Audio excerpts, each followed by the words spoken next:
on a little bit of a different schedule. As always, thanks for covering us, and happy Thanksgiving if we don't get a chance to see you again. So obviously Pittsburgh had a big win up in Syracuse, and our guys are excited about the opportunity to play up there on Friday. It's going to be a great challenge. I think you can see the Coach Chris formula come into play here with a big offensive line, big running backs, play action game, and a quarterback like Savage that can deliver it down the field. Street and Boyd are as good as any tandem we've seen at Whiteout all year. Excellent group, and obviously Savage 9 TDs and 2 interceptions in the last 7 games is playing really well for him. On defense, it starts with the inside two, Ezell and Donald. What can you say about Donald? Just a talented young man, and just plays with great motor. And I'm probably doing him an injustice by saying he's talented, because what he is skilled. He plays with great pad level. He transitions really well. He's got long arms, and he transitions really well on pass rushes. They move him around. He splits double teams very effectively. Just a heck of a football player, and see why he's as heralded as he is. And obviously Gonzalez at linebacker, Thomas at linebacker, Hendricks at safety, Vinopal at safety. Those guys are all active guys. They got Pitts and Williams at corner that cover for them, and they're doing a really good job in their third down operation. So again, it's going to be a great challenge for us, one that we started our preparation for this morning, and we'll watch the film here this afternoon, make some improvements, and move on to a Wednesday practice tomorrow. So with that, I'll open up any questions that you have, Matt. Just first, because it just came down, Corn Elder and Nate Dortch out for the year. Correct. I mean, surprise?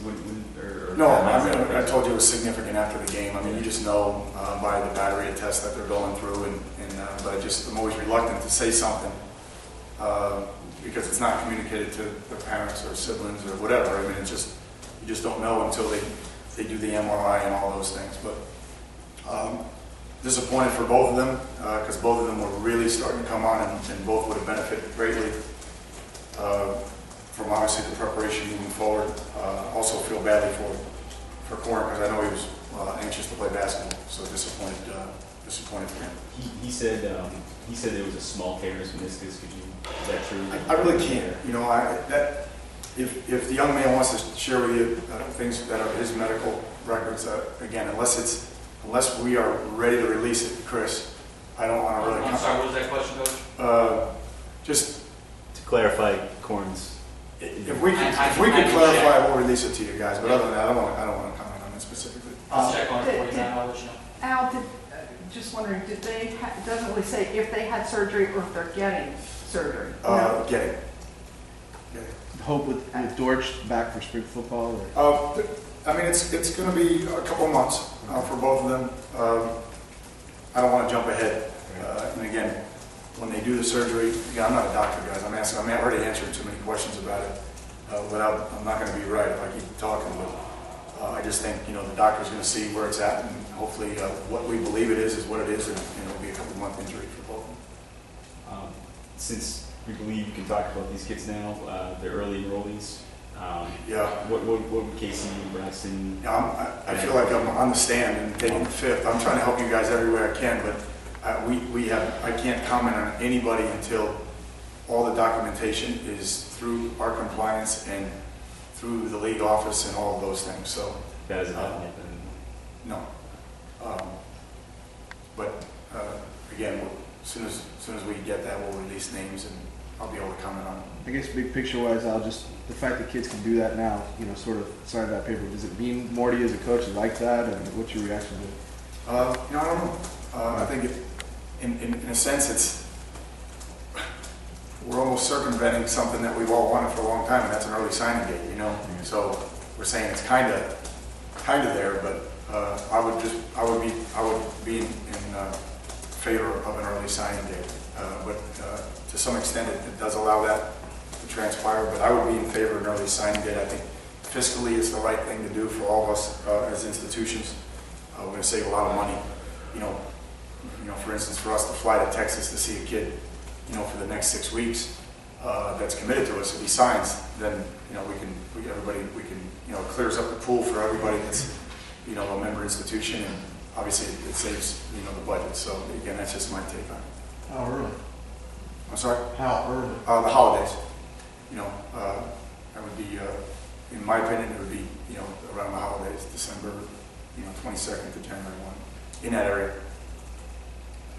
You're not really moving up that. I mean, as far as the senior season. No, you're not, but what it is, you know, for us, it's, you know, it's kind of crunch time. Either guys are in or they're out, and you know, if they're committed, then at least we can clear it up one way or the other. And I'm sure they feel the same way, you know, on their end. So I think it's just, you know, something else to debate about, other than our future, which has been the case for 28 months. So, Tabby, I know you love weather questions, so I won't ask Yeah. you weather per Yeah. se, but you drew the short straw, Tim. But go ahead. when you know that second and long, third and long is going to be particularly unpleasant Yeah. up in that environment, do you think that changes play calling a little bit on first down? Oh, sure it does. Yeah, I think, but it affects both teams, you know. There's a little bit of a misconception that it just affects one team. It affects both teams, and certainly once we get up there and see what it looks like on game day, we'll, you know, we'll have to adjust. But it also depends on, you know, are we running the ball better? Are we throwing and catching well? The same can be said for the other day, Tim. We didn't throw and catch particularly well in the rain. So we have to do a better job, and that got us behind the sticks against that defense, which is the one thing that we could not do. We knew going in, and we had too many third and longs, and that's why we were not on the field in the first half. The defense was out there too long, and he couldn't get a running game going. How do you just talk about what David Gilbert has meant? I mean, obviously we talked a lot about Renfro. He started a few games, Yeah. but the touchdown Saturday and the role he sort of played for you guys. No, I'm happy for David. David's he and Justin and Pat, they've done a great job. Just you know, we welcome them, but they've also wanted to be a part of what we're doing and help us, and that's what they've done. They've given us a lot of help in really a time that we needed help. It's not a secret to anybody in the room, but you know, we needed help at those positions, and those guys bailed us out. You know, for that we're grateful, and obviously it was great to see, you know, all three of them, you know, play as much as they did and as well as they did in that game, because they all had a piece of that. Coach, we typically don't hear about those fifth-year moves until they happen, but Yeah. are you going to continue to pursue things like that if it makes sense? Well, I'd like to get back to just conventional recruiting. We haven't tried that yet here at Miami, but if we can do that, then we. No, I mean, you've admittedly said you've Yeah. been behind the eight ball. on some Yeah, things. no, I'm in that. I mean, like, we would really like just to get back to, you know, being able to manage our numbers, knowing what we have, and going through a normal recruiting cycle, which obviously this one is already, you know, the penalty's already factored into this one, so hopefully the next cycle will be our first. So you think 2016 will be? Oh, what year? No, I'm talking about next year's class will be the first class that we really, Oh. yeah, next year's class. So that's what, 15? It'll be the first year we haven't had anything to deal with. So looking forward to that for sure. But we'll always keep our eyes out for guys that can help us improve our team, but we don't want to live in that world. It's not, you know, you have to train guys in your system, and obviously, you know, those guys are here and they can help you, but then there's nobody behind them. You know, there's no. It's not like you're training them in the program. Yeah, I'll give you back to the cornerbacks real quick. Casey's, you know, has he taken reps at corner this Yes. year? And kind of, Oh, yeah. how tough is that for really any player to kind of make that switch? For a lot of players, tough. For Casey, no. He's got a background there. He's taken reps there. He's taken reps at the nickel for us during the year. So again, it's going to be a seamless transition for him. And again, he's fast. He's got long speed. He's got length. Already looked really good today. So that was a relief for everybody. When you say he's taken reps, do you mean at practice? Yeah. Or do you mean in the game? No, practice. I don't think Okay. he's taking reps at corner in the game. Yeah, that's what I was wondering. Yep. Okay. What kind of, is it a big transition or it's not that? Well, sure, it would be for someone that hasn't played there, or someone that is not as bright as KC, or someone that hasn't, you know, been around at all. I mean, he's seen and heard it all in the back end, so he knows what, you know, because of the type of person he is and the preparation that he's done, and he'll be fine. Thanksgiving time, we might as well ask you this. What are you thankful for this year, Al? Well, Besides that. we got another segment. We got another segment. No, I mean, I think I've said it all along. We're not, we're not to our destination yet, but we know where we're going, and we're going to keep moving forward. And we're grateful for the seniors, for leading us through that, wilderness, if you will. So I'm grateful for those guys, and obviously really happy for them on Saturday. And we got to keep playing hard for them. And I'm really grateful for the opportunity to take this team, past this week and really dig in with them and be able to, go to a bowl game and experience all those things. So, I can keep going, guys, but that's enough for today. Now, some of the Heat guys were saying that when the schedule comes out, the first thing they'll watch, look at it is where are we going to be Thanksgiving, where are we going to be Christmas? Yeah. Kind of the same thing in your house too. I mean, is it weird when your holidays not, the most tradition steep days of the year are going to be non-traditional? Yeah, I think, obviously that comes with the territory, Tim, but my wife knows better. She understands that. So if I'm around, then it's great, but generally I'm not. But I will tell you that we are excited about not being around for the holidays, around, Christmas and New Year in that area. So finally. And we'll enjoy that experience with our team and coaches and staff and all that. So, but it goes with the territory. It just is what it is. You got to make sure the team has enough leadership and everybody's focused on what we got to do. And I'm sure Coach Chris is telling his guys the same thing. We've got to stay focused on the task at hand. Is it tough for you too, you personally, to stay in the bunker, as you put it, this time? I mean, you're already out there and surrounding you. This guy's getting fired. This guy's going pro. Not here, but other places around college football. I just thought I was tough to walk all that up. telling me something I didn't know. I just think, we're in it, man. We got a real tough opponent playing at home, and it's going to take everything we have to play well and to win this game. It's going to be a great challenge for us. So we're trying to teach the guys just to stay focused and finish, and that's what we have to do.